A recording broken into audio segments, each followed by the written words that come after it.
We will begin with, well, an introduction, but in brief, what we'll do is we'll watch my PowerPoint, and then we'll introduce the two people with disabilities who will be speaking with us today. So give us another minute.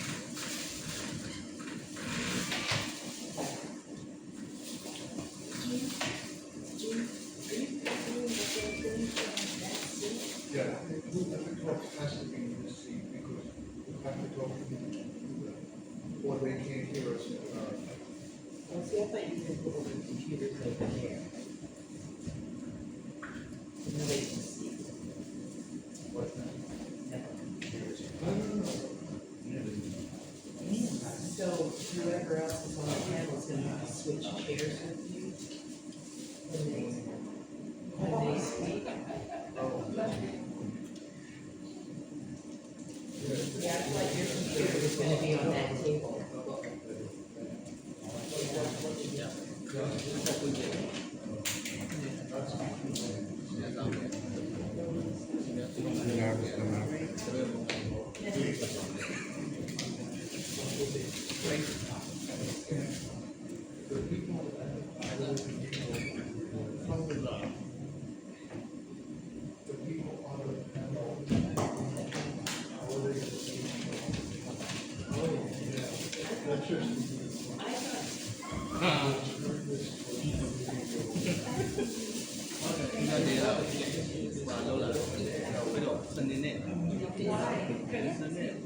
You want to be able to, you will see the people up there on your screen.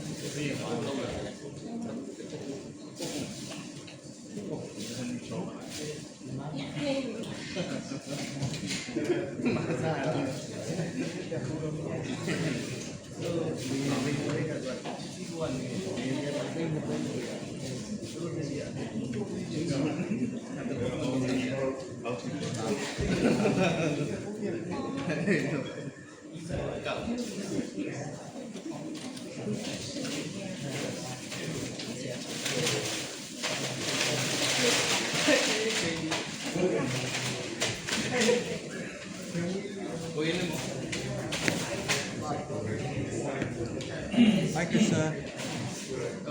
It's easy enough, you just have to do it. I'm in the talk with Jean, Pentecost Building 419. Okay, see you. Bye.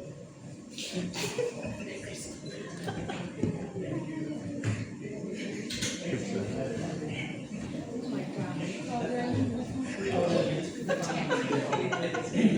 A while ago, we didn't even have any sound coming out. Yeah, so we couldn't hear anybody. So now the sound. Now we're waiting for the time person. We interviewed last week.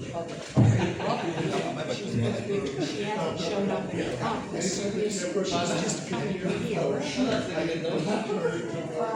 don't know. Oops.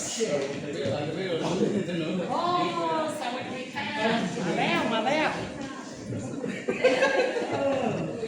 โอ้ดีใจค่ะโอ้ดีใจตัวสวยต้องสวยกว่าใช่ค่ะ Do you need this, Jean? Okay, let's settle down. We'll start in a few.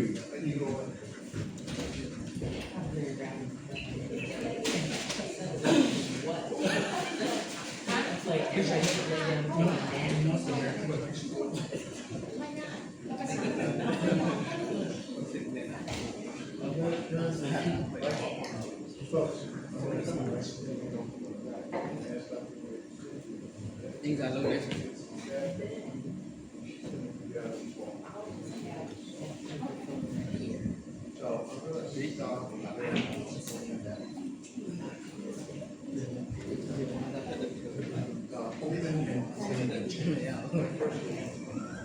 never. It's Yeah, okay.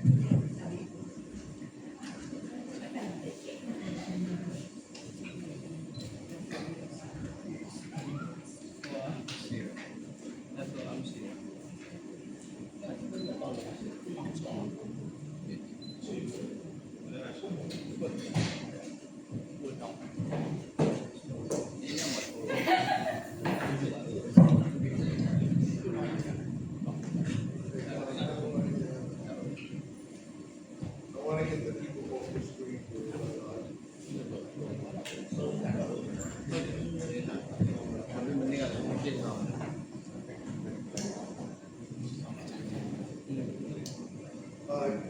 When we start this thing. I can pop from here, you can see me on the screen, and I'll ask Dr. Lee to go there, to sit there. So I'll sit there and I'll ask Dr. Lee to sit there too. Is that correct? Yes, we're all gonna. Okay, we'll all sit here. the magic chair. Okay, Jen.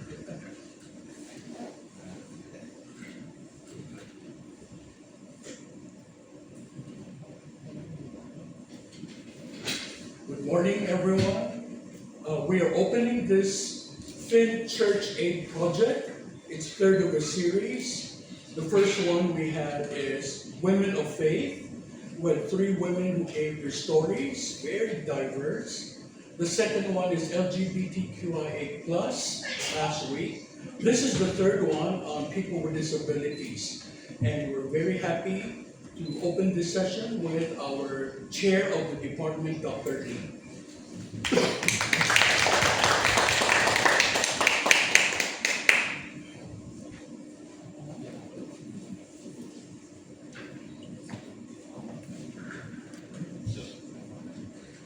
Good morning, ladies and gentlemen.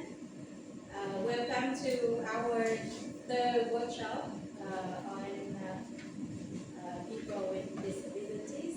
They will tell the stories and we will learn from them.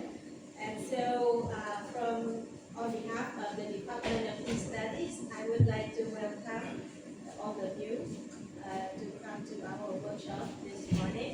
And we would like to thank the Finn Church Aid for their generosity to support this program. And we hope that we will learn a lot from the people with disabilities, from their stories, their experiences, and so we can build an inclusive society and sustainable peace. So I would like to welcome all of you and enjoy the workshop. Thank you very much. You can clap like this for the deaf people in America.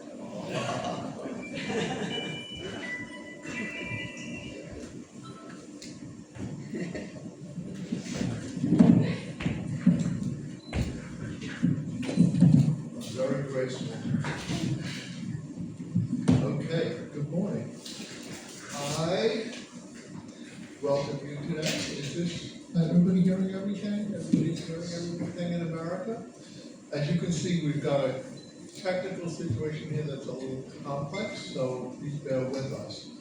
I would like to make this as interactive as possible, so if you have questions when somebody's speaking, please put your hand up or go over to the your left side of the room, and somebody will bring a microphone to you and we'll answer those questions. This will be a lot more interesting if everybody has their questions answered. So, good morning. I am Gene Walker. I am an Anglican Episcopal deacon, and I am quite honored I was asked to lead this town today. I want to recognize some of the people here, Vicar Ian Baxter from All Saints Church, where I serve, and my friends Chris, and my friend Elsa, and my husband Don, who has been helping me throughout this. As you can see, we have one deaf person on the screen who I will introduce in a moment, along with one sign language interpreter who's taking what we say in English and putting it into a separate language, American Sign Language. So, I will start to tell you who I am. Keith. I have been the pastoral missioner for deaf people and people with disabilities in the Episcopal Diocese of New York. We have about 200 churches and about 200 facilities. And in that capacity, I helped arrange interpreting for the diocese, and I also led and was clergy at the oldest and first deaf church for the world, which was founded in New York City in 1852. So we've had the first deaf church in the world was an Episcopal church in New York. We recently celebrated the founders of that church on a feast day. Now, I know that today is not necessarily Christian focused, because we're talking about peace, and not everybody here, I'm assuming, is from the same faith tradition. I'm going to ask for a show of hands, just so we know who's here. So, who in this room is of the Buddhist faith tradition? Raise your hand. And a good number of people. How many people from the Christian tradition? Anybody from the Muslim? Islam? No? Anybody Hindu? Baha'i? Anybody? Okay, good. So we have a nice mix of mostly Buddhists and mostly Christians. Oh, any Jewish? Any Jewish people in here? How could I forget Gary? Thank you, Gary. You represent all the Jewish people. So I'm going to close the Zoom for a moment and put up a PowerPoint and get us going.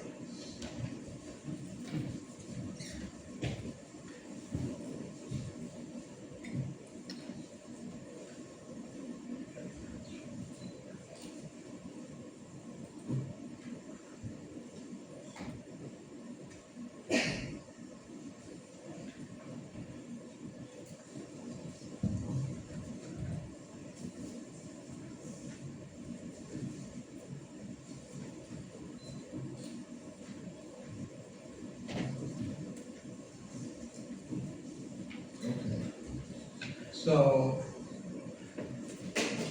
obviously, we're here to listen to the stories of people with disabilities. There are three of us. There is myself, there's John Roy, and Richard will be on the screen. All of us have disabilities. I have a hearing loss. I'm wearing my little hearing aid so I can hear you. I have a vision loss, and I'm also on the autistic spectrum. So I represent those disabilities. I want to thank Dr. Ray again for inviting me, and Dr. Ken Dobson, who has been a big help in setting this up, and has been my boss on this project. We have interpreters here, Diane and Elizabeth, who will be swapping back and forth interpreting. And as I said, my friend Christy will be helping with Thai English facilitation. So this slide is showing you a book cover that we're currently reading in the United States. And it's called My Body Is Not a Prayer Request. And the quote is, I am not your metaphor. My body is not your symbol to use. My crippled body and my lame legs do not give you permission to dismiss me as a symbolic or whatever you find difficult. But I have to say that in the Christian tradition, that has not always been the case. So what are we talking about when we're talking about disability? We're talking basically about a social construct that is very situational. A deaf person in a room full of people who know sign language faces no handicap to communication.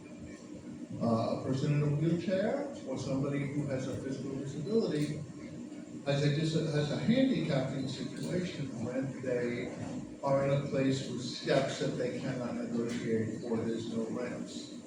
So a lot of disability is a concept that reflects illness in cultural terms. It's a very broad thing. Everybody from somebody who's an alcoholic to somebody who is in a wheelchair can be defined as disabled. And they are defined that way in the United States. Disability and differences in bodies and differences in senses and differences in cognitive function are all part of human diversity. None of us come out born perfect in the same way. And it is this human diversity that we find a benefit, that we find strength, because we each come with our own strengths and our own skills and talents. People with disabilities often face discrimination and stigma and structural barriers. And again, disabilities can be physical, they can be sensory, they can be cognitive, they can be spectrum disorder, they can be emotional disabilities. It's a very wide range of people.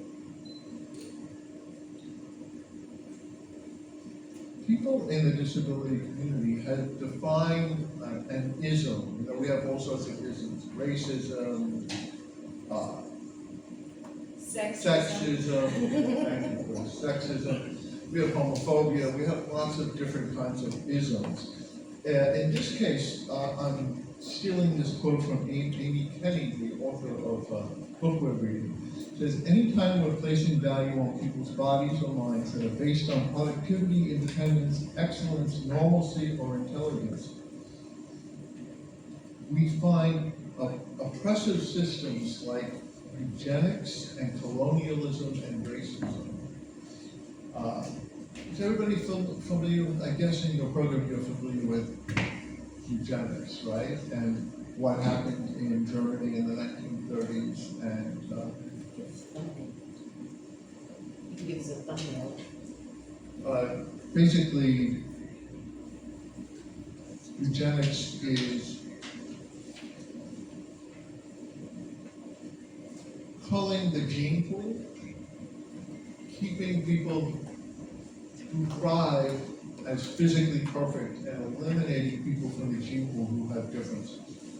In Nazi Germany, they exterminated people who had cognitive disabilities, people who used to call retarded.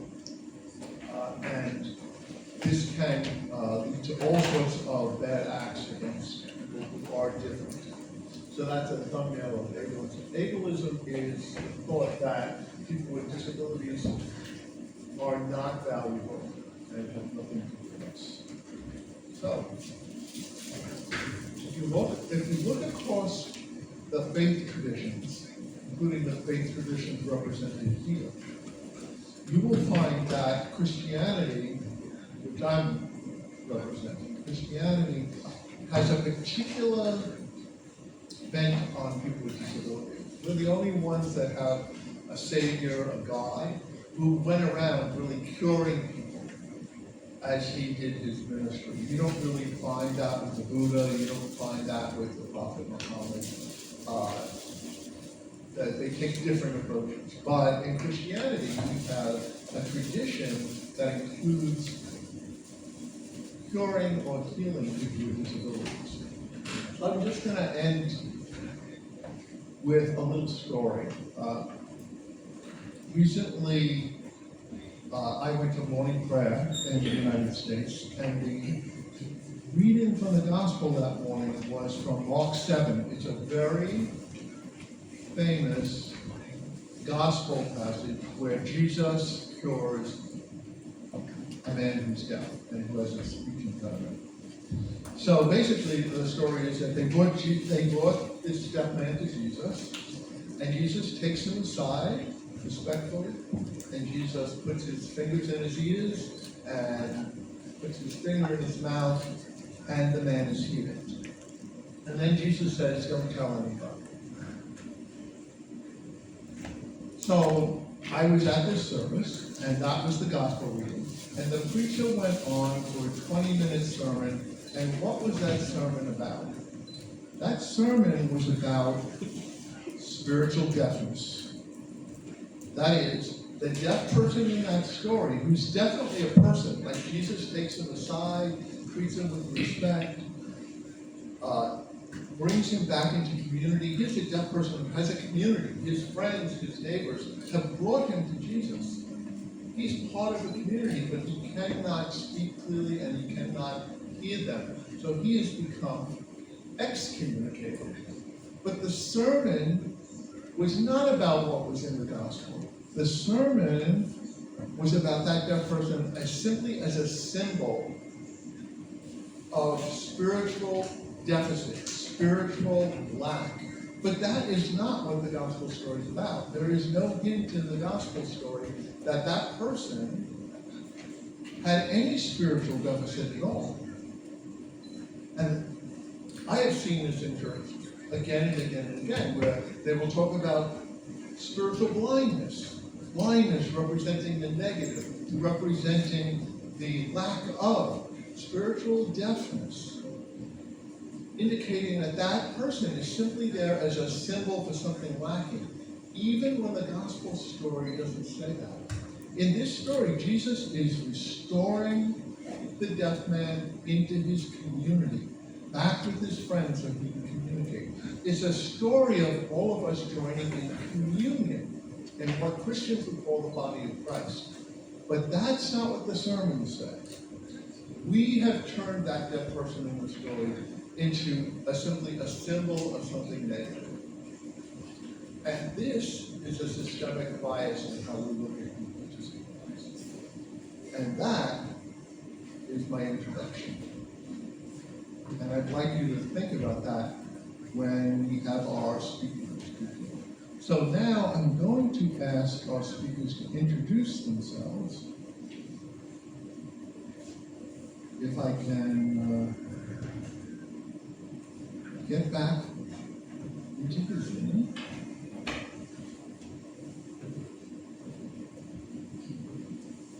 And here we go. Okay. So first, who I'd like to introduce and talk to us about just who you are, is Ajahn Roy, who is an employee here at the university and who has really graciously said she wants to come here and speak and has a lot to say, I think. So, Roy, I'm going to ask you to come over here and sit here and speak to the audience and tell them about yourself. Just switch the computer. Or I can move the computer. Oh, there we go. Thank God I have friends here who are helping me make this work.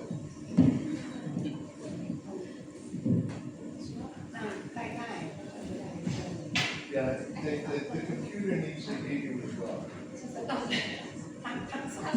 ทางไม้ไม่ใช่ไม้แล้วก็พูดต่อจอค่ะ สวัสดีค่ะ สวัสดีค่ะเสียงดังด้วย Elizabeth, can you hear her? Okay. Okay. And I'm Goy, I'm a lecturer at Communication Arts, Payam University.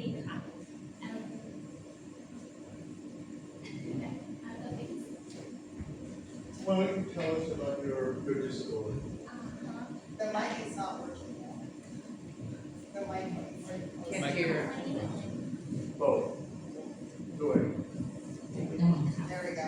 โอเคค่ะอาจารย์ก้อยนะคะจิตรพัฒน์นะคะ from Communication Arts lecturer here and I have a physical disability with my leg, my arms, and every ankle in my body is disordered since I was born.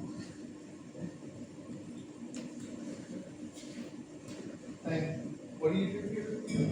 Just so everybody knows. Instructor, You're an instructor. And what do you instruct? Communication Arts. Thank you. And now I'm going back to, I now am I'm going to ask Father Richard Mahaffey, who is currently in Massachusetts, to respond to who you are and what you're doing here today. So, Dick, can you do that? And I'm going to ask the interpreter to unmute themselves. Let's do a little test. Elizabeth, can you say something?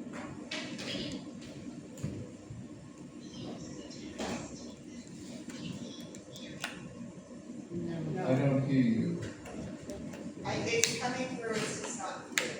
It's supposed to be coming through there. It's coming from this bottom corner.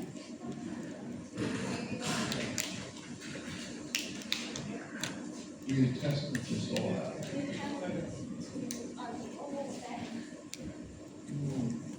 Where's the audio track? Don, where's the audio track? How did it get this one?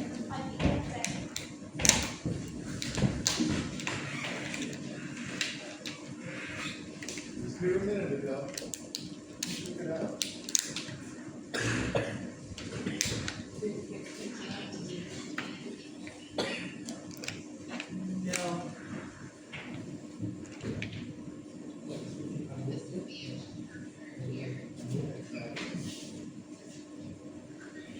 We can hear you, but the room dynamics are not, we're trying to fix the room dynamics. We need the audio jack for the computer.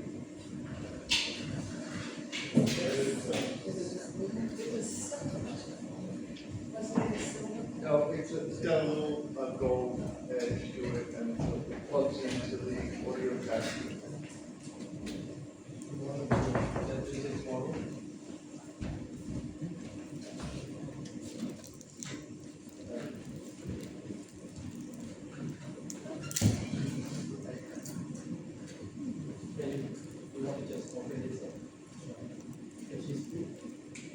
They have to hear it, though. They're not gonna hear that. Don, they're not gonna hear that. Don, they're not gonna hear that. What we need is the audio jack, so we can tell them on the audio jack. They plug it, the tech support people plug it in.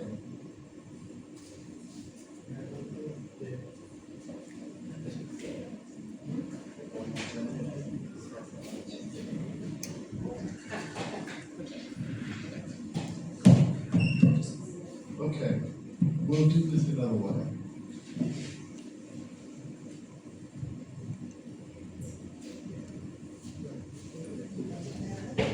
Dick, Father Dick, you sign, and the interpreter and I will voice. This is not an optimal situation to do this by Zoom, and I'm sitting here and I'm seeing you on a flat screen, and I'm not prepared to do this, but if the interpreter could help. Hold on, we have the microphone.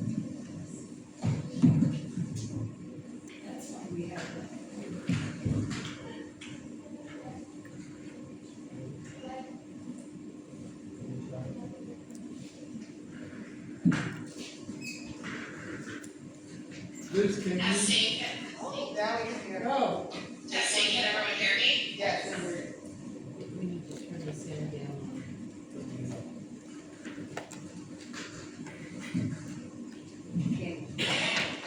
Good morning. This is Reverend Richard. Referred Dick, that's my name. Richard Mahaffey. I am in Massachusetts.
Okay. First, do we have anyone here who has any questions about, Gene, we can't hear you. what's that? They can't hear now.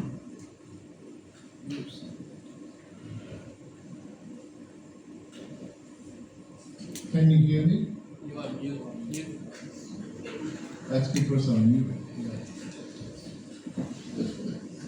Do we have any questions for anybody about this communication setup or anything in general? At this point, any questions? No. Okay. Good, let's start. And I'm going to start by asking a question of Father Mahaffey, and then I'm going to turn it over to So, Father Dick, can you tell us a story from your life where you encountered a difficulty because you were deaf? And that story can be about the church or it can be about something else. Just tell us a little bit about what it was like growing up deaf and what barriers you face on an everyday basis as being an ordained person in the church.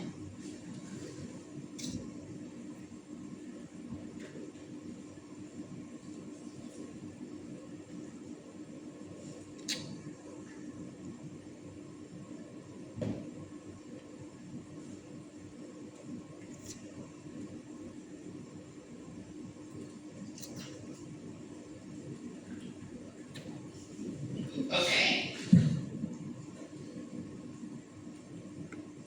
So I was raised going to a deaf school.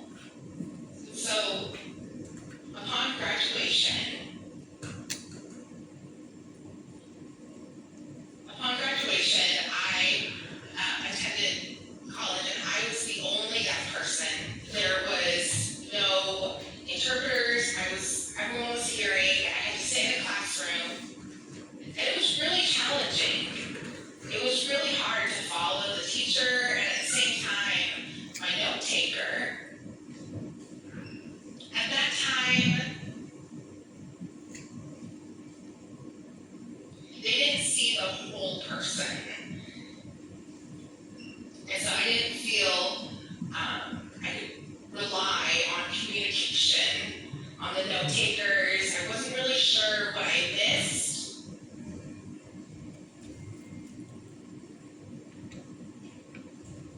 It was really hard, and at the same time, it showed me, and at the same time, I was motivated. I was in school, and then after school, I played sports, so I would come home and I was exhausted. I would stay in my room doing homework, and I just made it through. And I can remember, I did 12 years at a school for the deaf, and then I transferred to a hearing school, and that in itself was very challenging. Communication was very different. I was more isolated at the hearing school. All of the hearing kids were there, and I was the only deaf student. Communication wasn't great, and I was really lonely. I was by myself a lot. The teachers did try and support me, and I made it through the rest of the years until graduation, and then I went to Trinity College in Hartford, Connecticut. And I told my mother I need to have an interpreter in the classroom to feel included. And after searching for an interpreter, they found one. As soon as we got the interpreter in the classroom, I felt so much better. I felt included. I felt I could do things on my own. I had a sense of peace.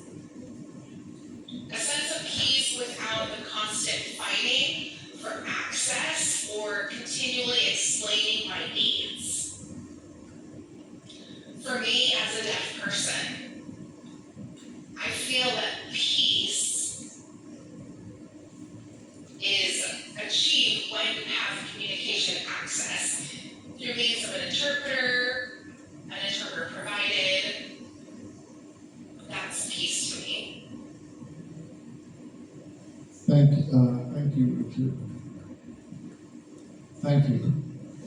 And that's who I am. And now I'm going to ask Arjan Goy about some of her experiences as a person with a disability. Goy, maybe you can tell us a little bit about growing up with a disability and what it was like.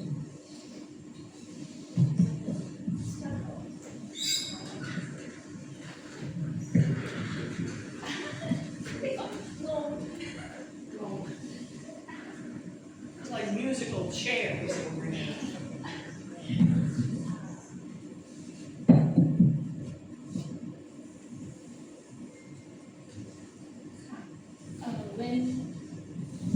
When I was young, at my school, at my secondary school, Elementary school. elementary school, surely my friend, because I was studying with people with non-disability, so I am the only one, which is PWD, people with disability in the school. So my friends,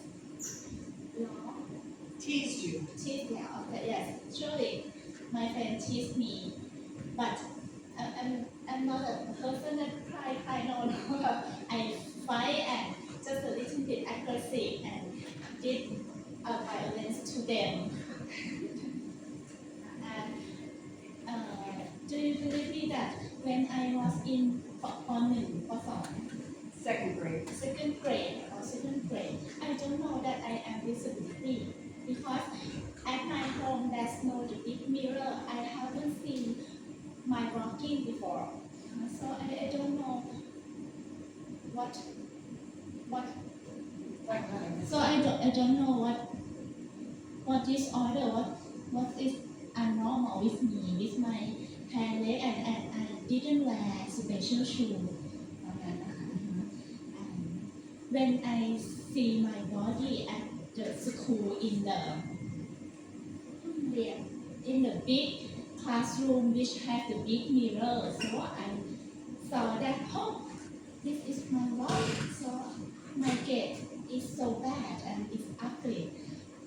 Since that, I think I'm not beautiful, I'm ugly, and I hate myself, and I know why my friend teased me. And after that, I am afraid to wear shorts or skirt that's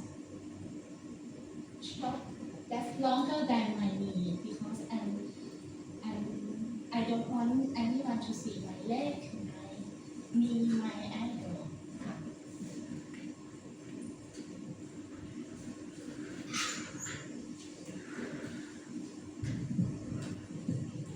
Thank you, Arjan Goy. I want to see if anybody has any questions about that, what that's like, or if anybody has any experiences of being teased or teased for being different in school. Anybody had that experience? No? Christina, could you come down here for a microphone?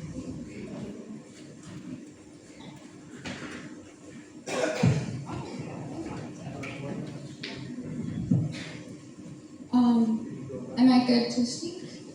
Yeah. Just,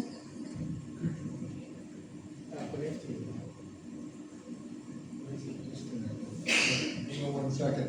I want to be able to show this.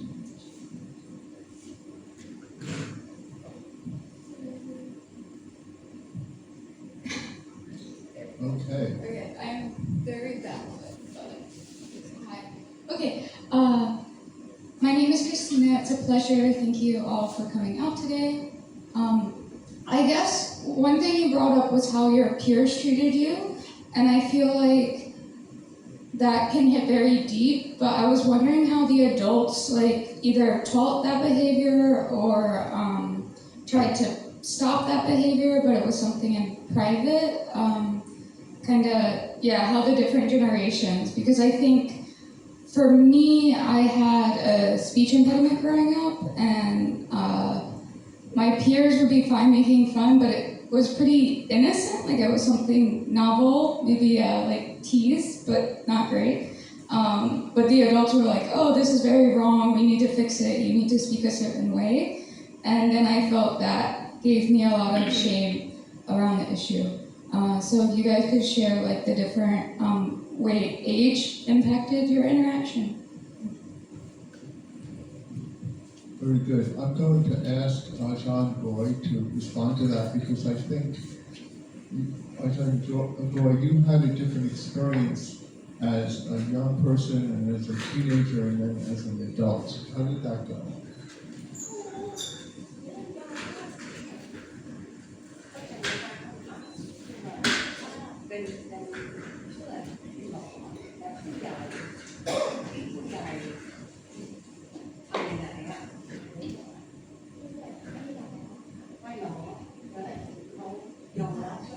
No.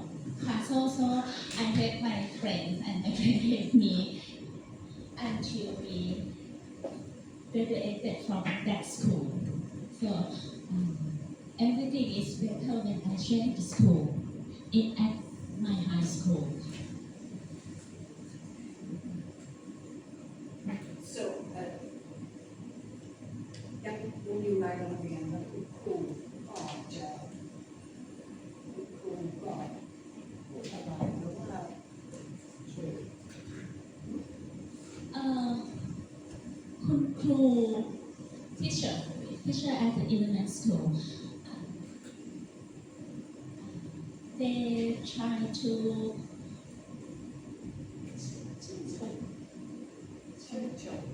encourage you? no. Say, well, do this way. Yeah. They try to say they didn't say anything about disability.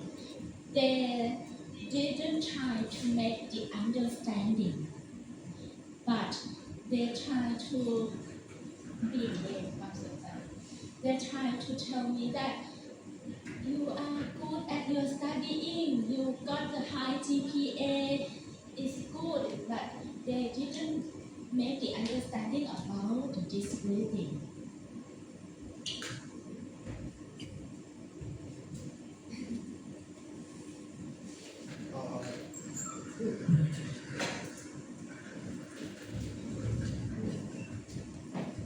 So I wanted to turn things over to Father Vic again and ask him if he had any experiences growing up where he was teased or ostracized or in any way felt unsafe or not at peace because you were deaf.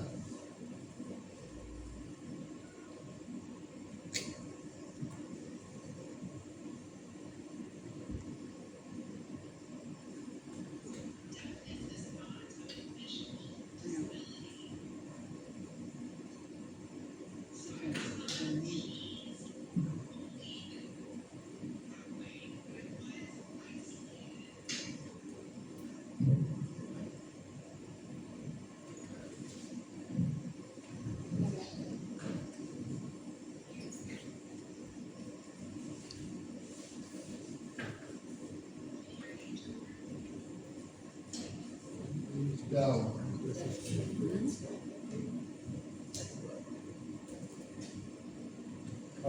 Testing, Elizabeth? What is this happening? Watch.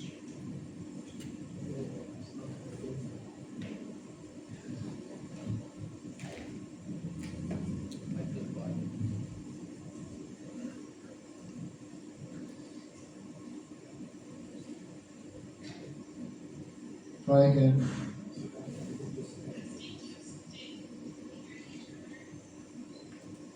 We can hear you only on a small device. Okay. If you go ahead, I will voice and Elizabeth will back me up and help you from here. Jean, just put the microphone on the computer and take it through that way. I think it's Try. Where, I don't know where it's coming out of, I can't tell if I'm doing it. No. We're gonna try one more thing in the microphone.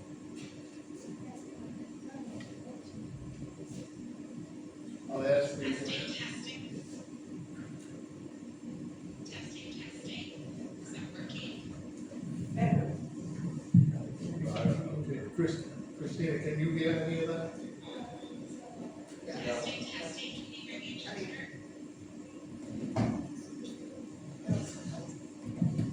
Try one more time. Testing. Testing. Can you hear the interpreter? Testing. You're doing it too.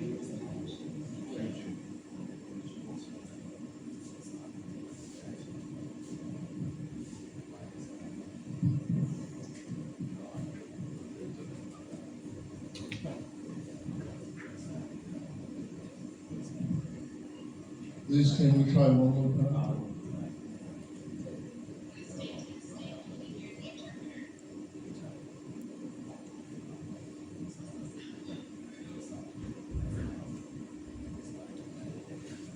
Okay, let's go ahead and I'll voice for the here and the interpreter will back me up.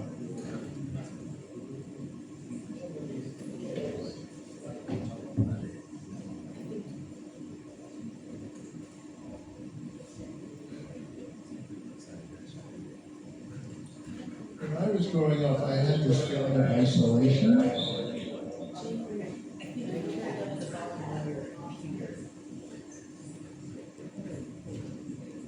What was happening? There's an echo, I think you turn it up. I know, but I need to speak into the microphone for the audience to hear, and I have to speak into the computer. Yeah, but So you- there will be- Is that volume?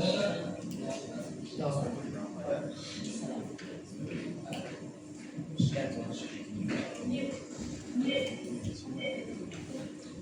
Okay.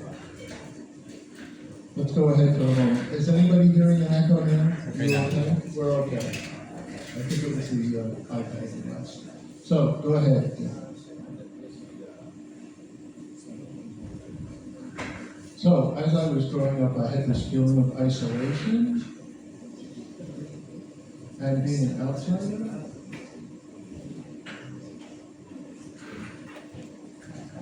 I was never bullied. Oh, there we go, yay.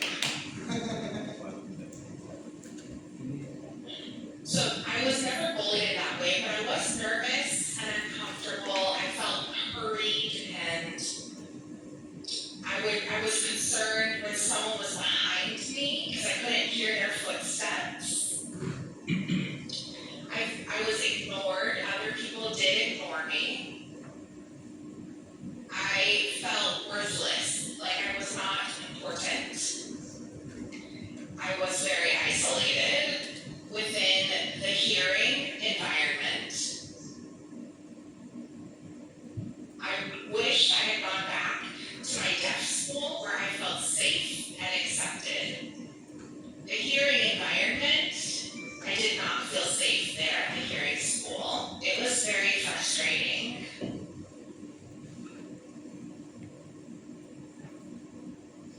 I did feel left out and isolated. Thanks, Dick. So, as an adult now and a priest working in the Episcopal Church, do you feel like your voice is always heard? Do you feel like you get the respect of the majority of people who are hearing? And do you feel that people understand the situation with deaf clergy and deaf people who go to church?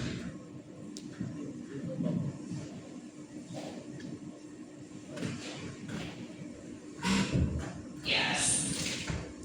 So I do feel more respected as a deaf missioner, as a deaf clergy member, and within the church in general. Not all of the church understands disabilities or deafness for a variety of reasons. People are scared to communicate, or don't want to be misunderstood, or worried about hurting my feelings if they don't understand me. The church has tried very hard to make all people with disabilities feel included within the church. I think we have made good progress so far, especially compared to 30 or 40 years ago, when access in churches with interpreters or captions weren't there. Right now, we have closed captions or subtitles on videos and programming, and we also have interpreters, such as our interpreters here today. So accessibility is very important for deaf people, especially to make deaf people feel included in the environment. And they feel included with full access. And sometimes that means with an interpreter or with captions. Thank you. I'm going to ask part-time Glory to come over again. You have to talk, no, I can't with the computer, you have to speak into the computer. ได้ค่ะ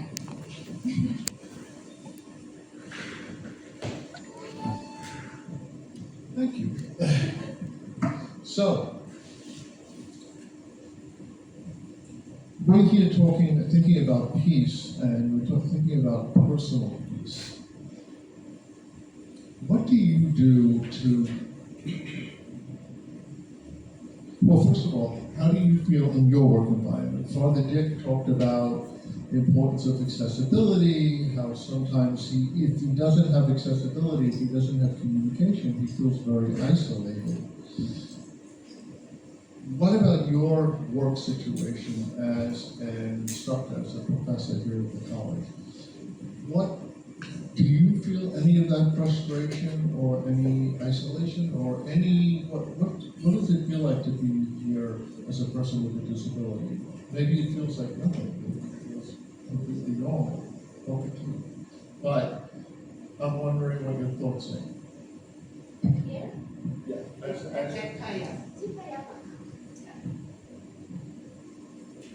At Payat University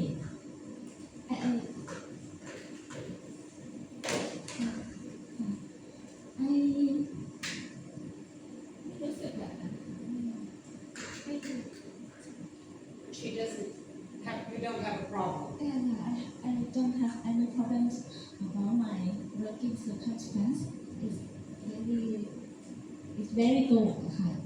Here is okay. So I have worked here more than 20 years. This is happy workplace. There's no anything to worry about my disability.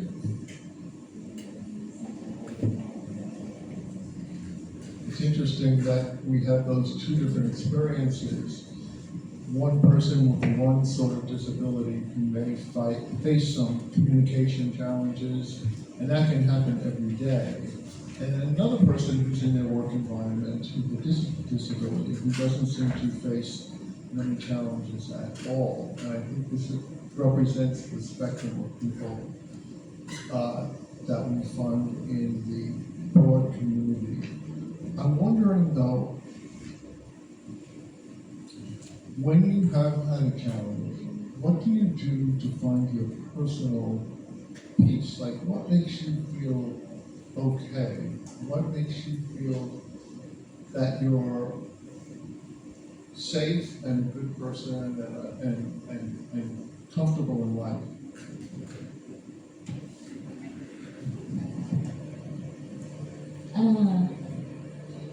I think peace in my mind is having stable, and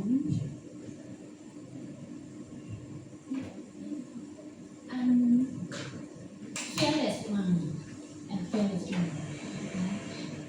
it's like when in the past, human fear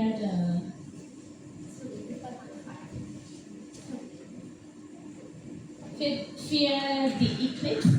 Oh, yeah, But when the science can prove where the eclipse from, so the fear has gone.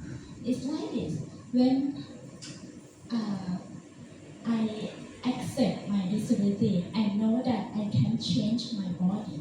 I have to live with disability forever. So I accept and understanding. So I find the way to live with it. Such as I have to wear special shoes, I have to do any exercise. I can do some posture, I cannot do some posture. I have to learn many things about living with disability. And more than that, I have to learn about disability culture. So I have more understanding about the diversity. And I understanding about disability culture.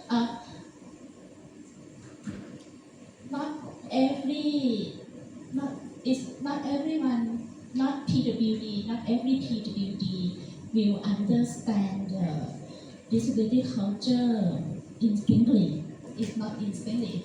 It has to learn. So when I have the chance to learn this culture, disability culture, so I more understand myself and more peace in my mind.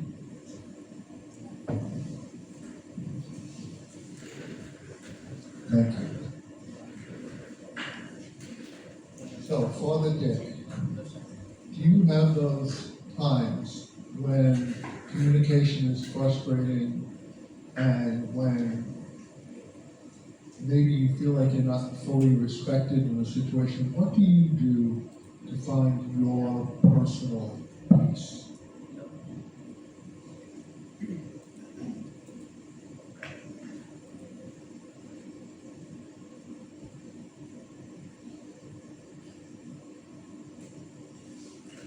That's an interesting question. Well, to me, as far as peace goes, we have to understand that we know that not all people understand deafness, so one must have patience to have peace. Everyone, including you all, learn every day about other people, like me, and like other people with disabilities. So we're constantly learning. But in the back of my mind, I still experience that frustration. But I hide it, I keep my cool, I have to be patient, and so I need to remember that true peace is actually when people in society live with people with disabilities and give them free access to do so. Because without accessibility for individuals, it has to be understood that people are not in peace. So we need to tolerate, we need to have patience and explain when necessary about our needs. For example, if I go to a meeting and if there's no sign language interpreter, I reschedule the meeting until there's a sign language interpreter so that I understand what's going on. And I'm saying to them that I need to be respected in this way. So a meeting might have to be postponed until an interpreter is available. That's one example. But on a daily basis, there are differences. Like if I go to the store, if I have to ask questions, I might type into my phone a question to somebody at the store, which reduces communication problems. It's just easier that way. So we play things by ear when we're out in public. Years ago, we didn't have captioning. We didn't have professional sign language interpreters. So everything's different. I want to move the conversation now onto culture and ask Ajan Goy about, if she could explain a little more to us about disability culture. I know that she's been involved in a world organization that promotes the well-being and interests of people with disabilities. So, Ajan Goy, can you talk to us a little bit about disability culture, maybe about the foundation, things like that?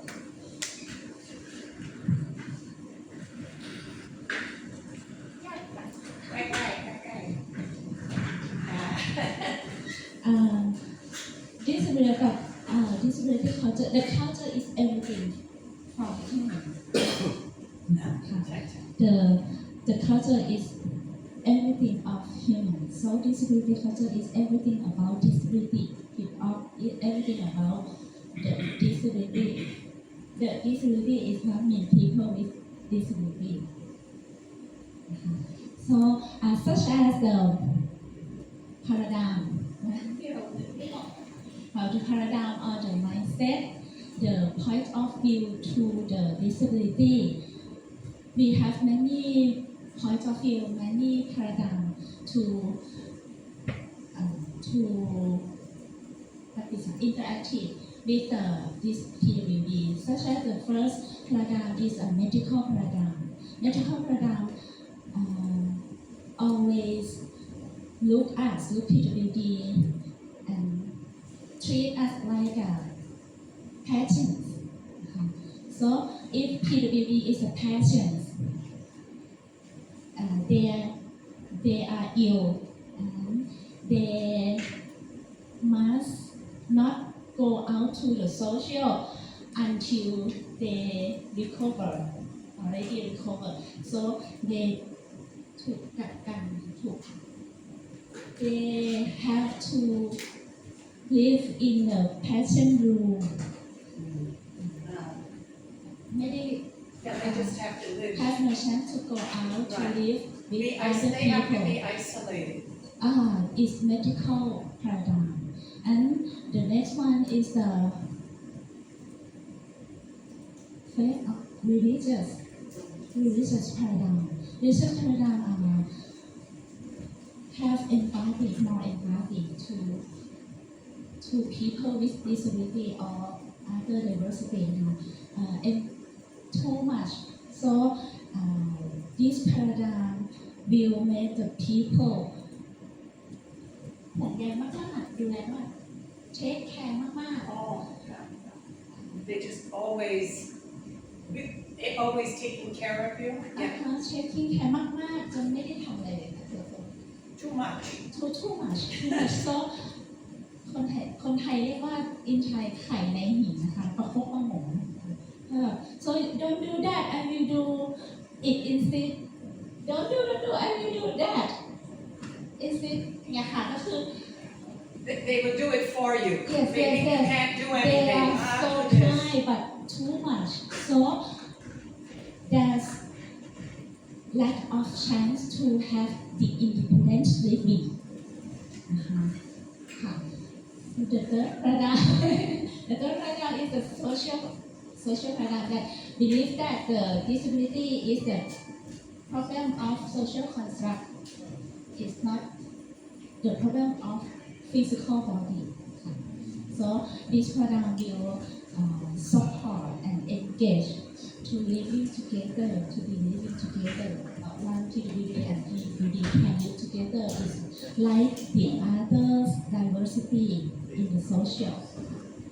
Be like LGBT or Tribal people. or tribe people. Disability is just diversity.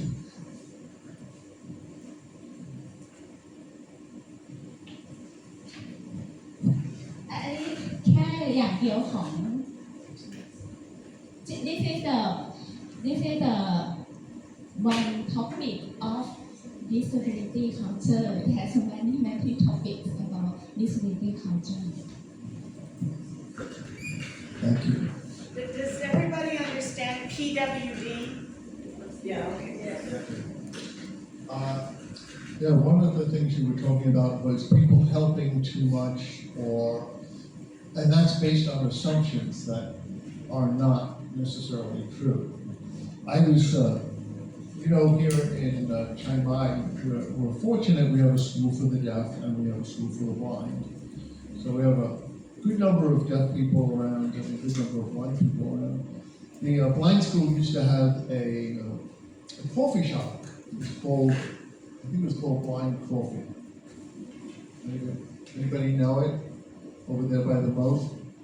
No? The school for the blind? Yes? No? Yeah. We have a big school for the blind here. I'm the royal patron.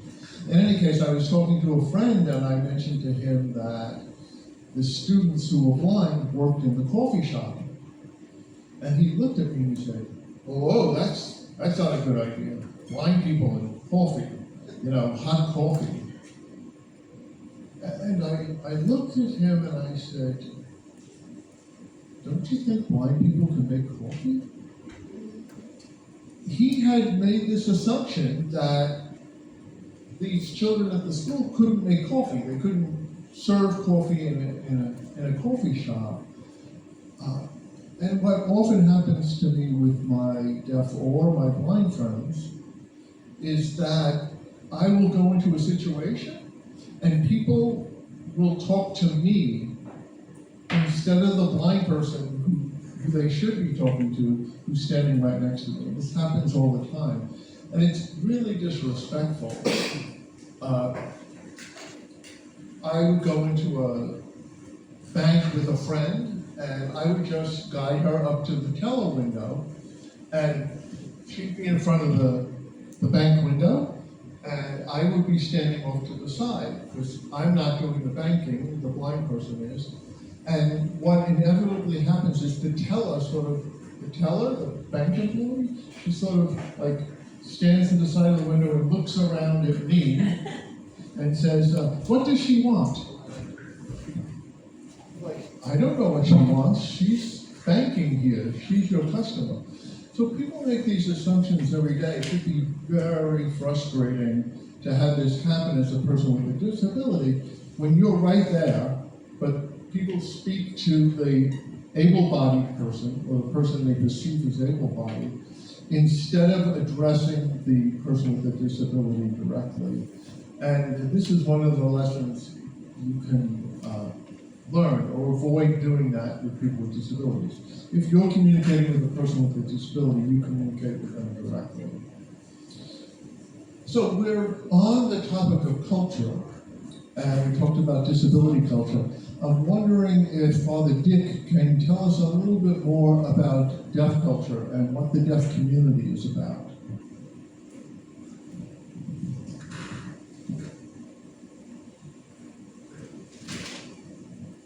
Well, deaf culture is different from hearing culture.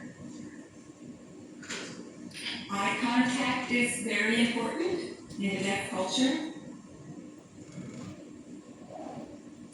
Touching people's arms, for example, light touches to get people's attention is important. Community, small community is important. At the same time, we have different communication styles as well. There's American Sign Language. There's Signed English with the person moving their lips. In English word order. There's oral, where people speak and don't sign. So there are different kinds of different modes of communication within the deaf culture, and we need to be respectful of each. Facial expressions is very important because when people can't hear, the facial expressions add modifiers to language. So you might know the person's mood, the tone of their voice, the adverb, so to speak, is on the face. And eye contact, like I said. And the way people's eyes are set provides inflection of the language. So it's adverb. person is concerned or is what kind of mood the person is in. There are all of these different facial expressions that are very important to the language of sign. So eye contact and touching people's bodies is important, meaning, touching their shoulder to get their attention. Whereas in the hearing culture, there's no need because you can use your voice for those purposes. Thanks, Dave. I know that you might be in a room with deaf people and you might see this. To get somebody's attention, and we wouldn't do that in Thailand, would we? Like banging on a table to get somebody's attention, but if you go to the school for the deaf, you'll see kids banging or stamping so that they can know that their attention is being called by the vibrations around them. That's interesting. I'm wondering at this point if any of the students here. Gene? Yes. Gene? Yes. Oh, yes. Also, we have lights that flicker to get people's attention.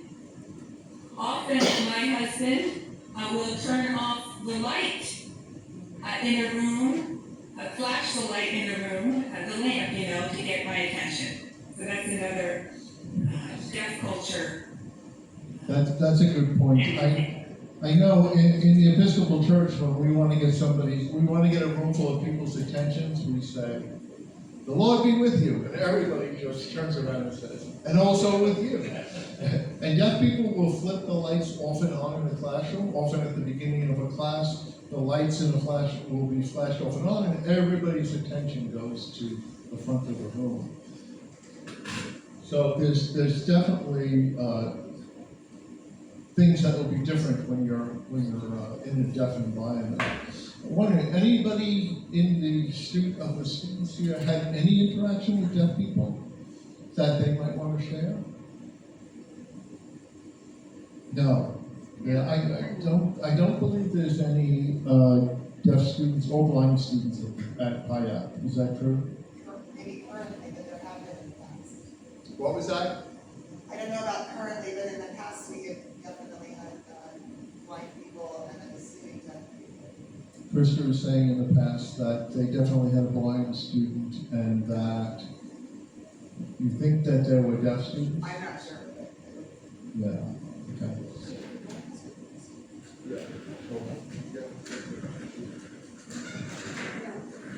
I'm just curious, with so many of you here from Burma, I believe. So in Burma, are there also schools for the blind and schools for the deaf? Yes. Yes, okay. And then at university, do blind and deaf students, no, I'm seeing no. No, so you cannot really go to university. Okay, I found that. Is that right? Yeah. In Burma, you can't go to university if you are blind or deaf. No. But with a physical disability, you could, right? Yeah. Okay.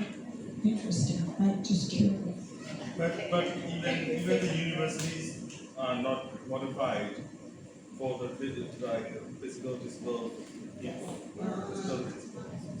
Yeah, the buildings are not modified to make them accessible for people with physical disabilities in Burma.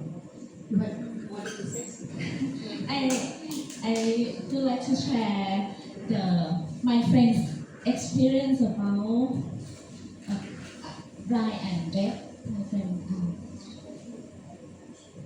when they was young, they studied in a separated school, like for blind and for deaf. And when they grow up, they go to the university. CMU, Chiang Mai University, have the DDS, with the Disability Student Support. And Chiang Mai University have the accessibility nearly 100% for physical. But it is not easy.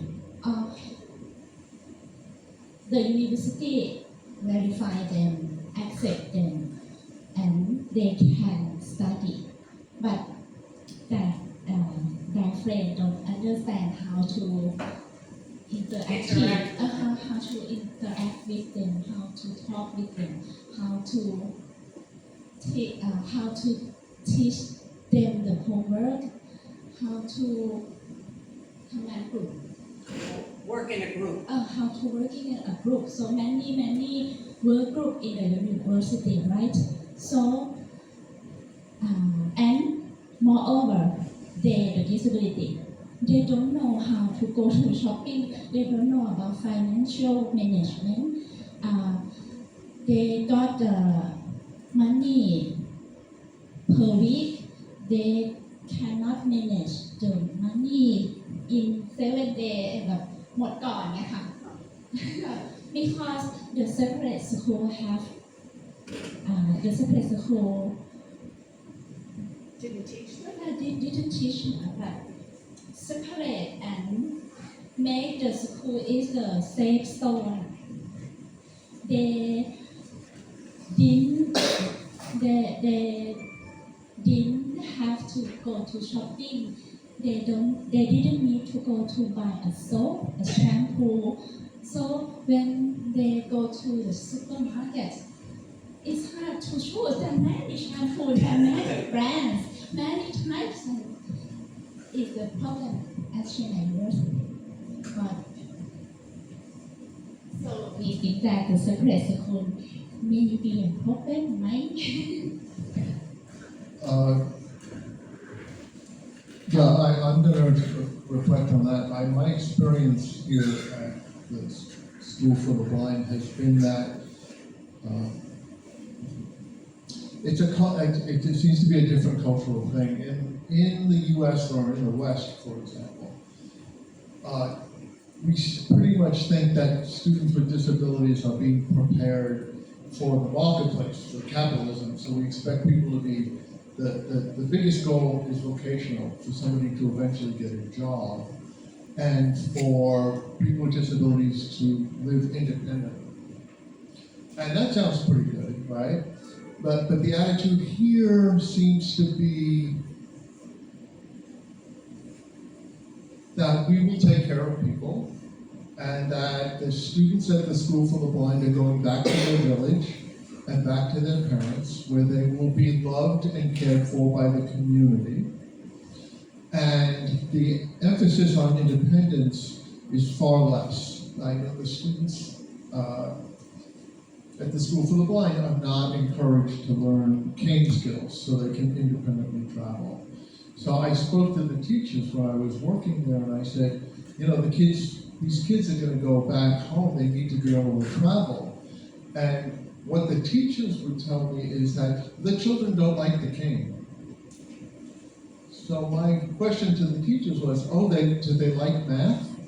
Do they enjoy learning math? They're here to learn math and Thai, and here to learn academic subjects. They're here at the School for the Blind. If they leave here without learning how to travel independently, they're not going to be able to do that when they leave the school. And of course, they're all going to leave the school after 12 years of education. And I don't know which is better, because a society that has a commitment to caring for people is a wonderful thing. And a society that prepares people to be independent is also a wonderful thing. And this seems to be differences in the general society, that expectations for people are different in different cultures and in different communities. I wanted to ask if there are any more comments or questions about this. Krista, could you come down?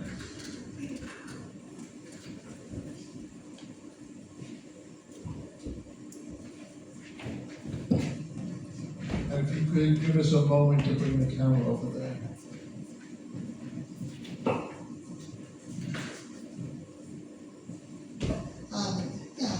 Hi. I also am a person with disabilities. They're hidden. And so I wanted to talk about the role, or ask about the role of hidden disabilities. And I assume also even people with visible disabilities probably have areas of competency that are are hidden from view of the world. We talked about the point of this is about from margins to empowerment, right? And one of the things about being in the margins is that we're not being seen. We're being not just pushed to the edges, but maybe we might even be technically in the center of a room, but the things that are keeping us from being fully engaged are not seen. And so the kind of the marginalization of things that we cannot, that we don't even realize that we're pushing to the edges. And so, yeah, I work at a university, I have worked at a university,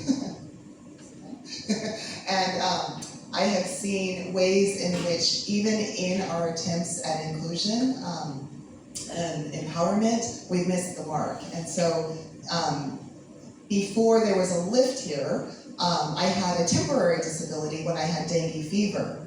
And my classroom was on this 4th floor.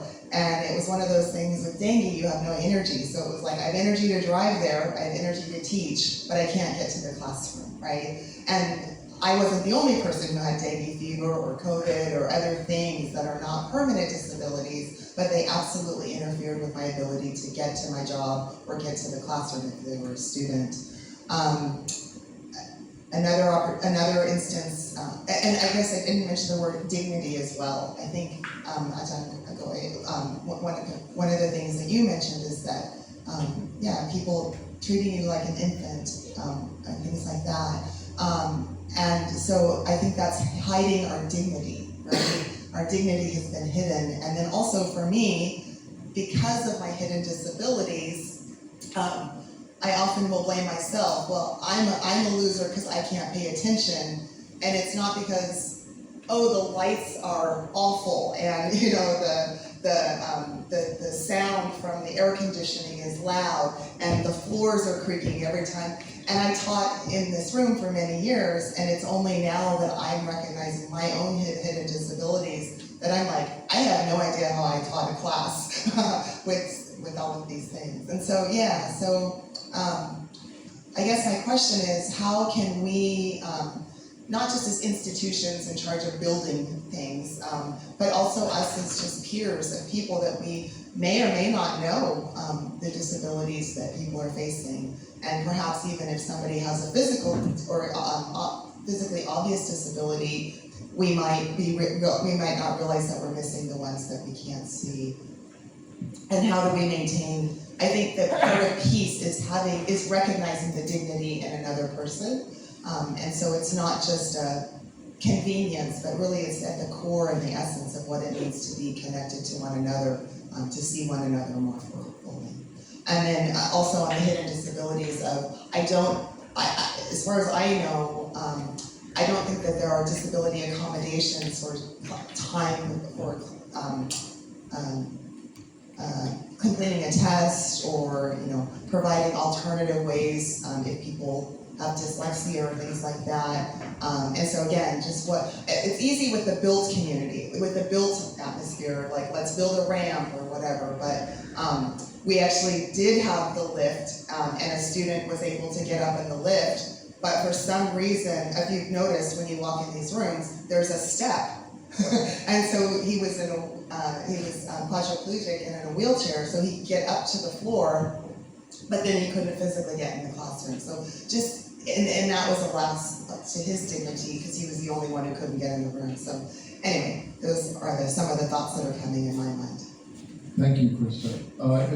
If I could condense that into one brief question, it's how can we plan to welcome people with disabilities into many different environments and make that environment more accessible without robbing people of their dignity? And then also on an interpersonal level, how can we see the hidden in one another? And on an interpersonal level, how we can interact with each other better. So I guess I will change that question slightly and just say, because we only have a few minutes left, Reverend Dick, what would you change in the world most in two places, in the work you do in the church what would you, if you had one wish and you could change something, what would that be? And also, personally, in the world at large, if there was something you could change to make the world better, what would you do?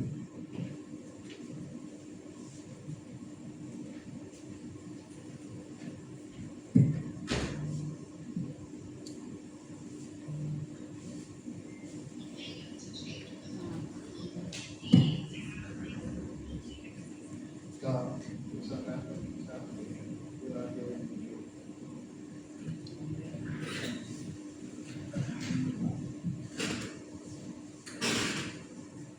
It's happening again that we are not hearing the interpreter. And we don't know why.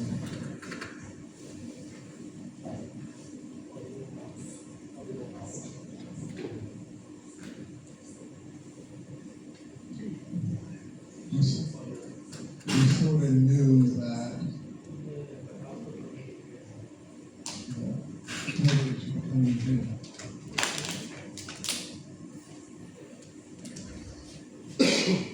Liz, can you say something? Testing. Try again. Testing. Not through that.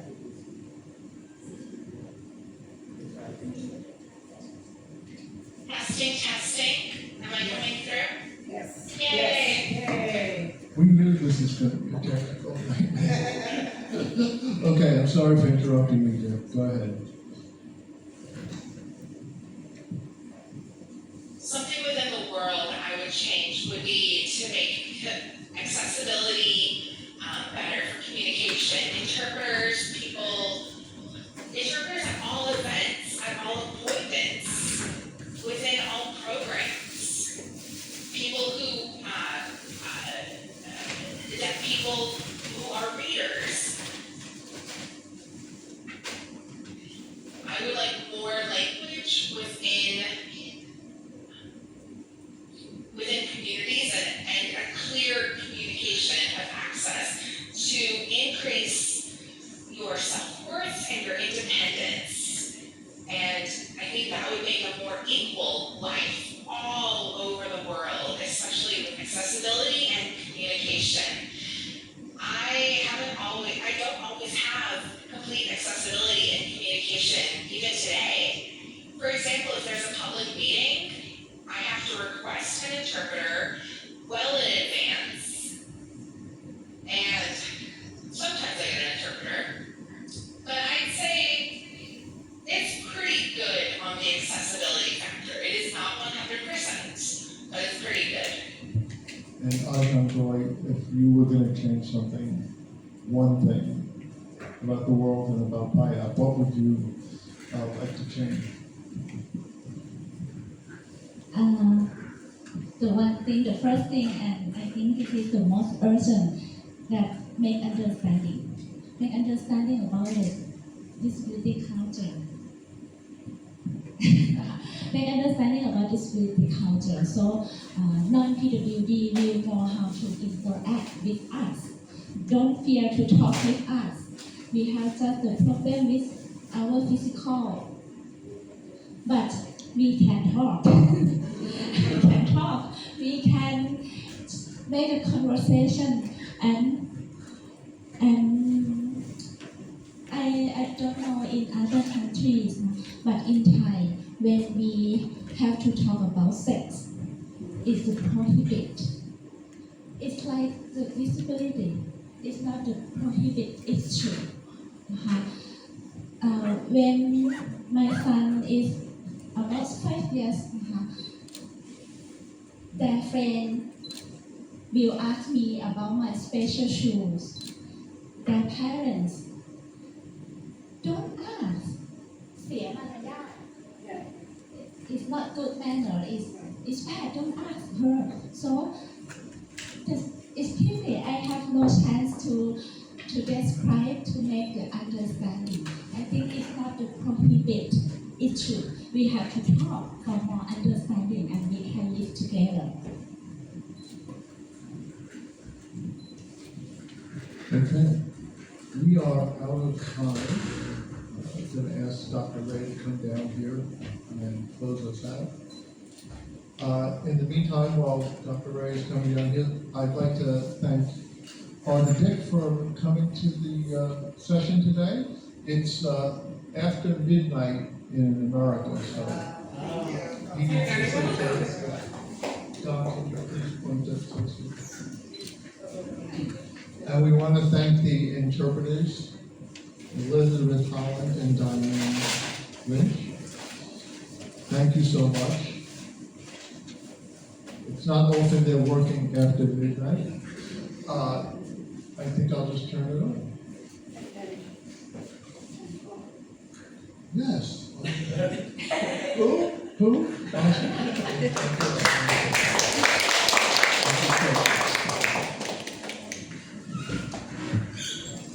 Thank you, Dr. G. With that, I'd like to close this session, but I'd like to thank everyone. Dr. G was very instrumental in bringing this whole team together, without whom we would not have this successful, though technically problematic situation, but we're very thankful. And the whole team composed of, you can see Gong working here, Chris, Ajahn Koy. You know how important Ajahn Koy is to our doctoral students here? 1, 2. She is the one who made the iThesis online submission. Oh, doctoral students, beware. Okay, and also I'd like to thank Elsa for being. And next week we will have our 3 monks. Will be giving storytelling. 1 from Myanmar, the only university called University for Global Peace. Because in Myanmar, monks are known to be supporting that side. But this university supports peace. So people say, oh, are they against this?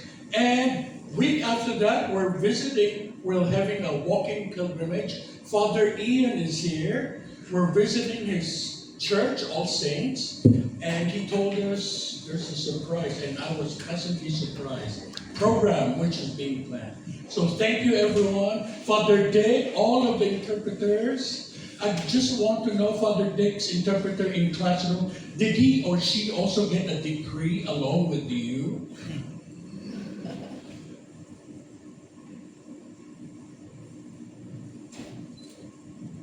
Yes, well, I have 2 college degrees. Yeah. Personally, as a priest, I have an MDiv and a BA. Your interpreter who was with you. Yes, the interpreters have degrees as well. Oh, that was what I was hoping for. Thank you, wonderful. Thank you. But they don't get to at the same time. Interpreters get to go to the classroom and listen to everything and express it, and they don't get anything but a paycheck. Thank you. So good evening, good night, good lunchtime. So have sweet dreams for you. Thank you. Oh yeah, we'd like to have group photo with you if it's okay. So wonderful, yeah. Thank you. How do we set this up? No clue. Oh, please, the panel sit in front. Ajahn Koy, Kong, Chris, Elsa, Dr. G. Wait, put the Don. Before you go to bed, we'll have a group photo. You take a look there. He wants to do a group photo with that. Yes, yeah. Yeah, so